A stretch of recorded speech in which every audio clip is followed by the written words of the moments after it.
His eyes, dull and clouded with years of grief, looked up. When he saw her standing there, real, warm, and alive in the dim light of his room, his breath caught in his throat. "Evelyn," he whispered. His voice was cracked, weak, and dry, like someone who hadn't spoken in years. Evelyn couldn't hold back her tears any longer.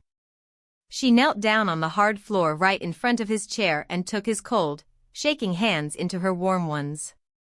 "Yes, Thomas. It's me. It's really me. I am here. I am right here." Thomas stared at her face, his eyes suddenly filling with huge tears that he hadn't been able to shed for years.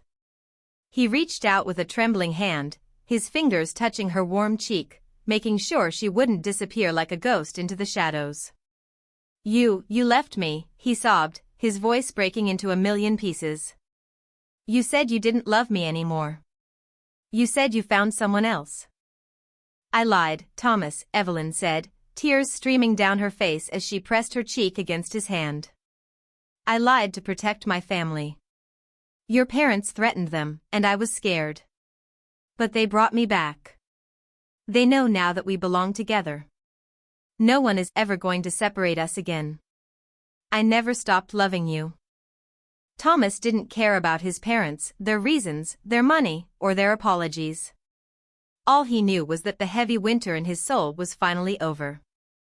The light had finally returned to his dark world. He pulled her close to his chest with all the strength he had left, hiding his face in her shoulder.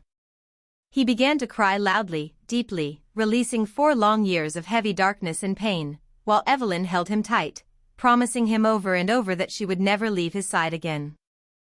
Outside the heavy wooden door, Victoria and Richard stood in the silent hallway, listening to their son's soft cries turn into sounds of relief.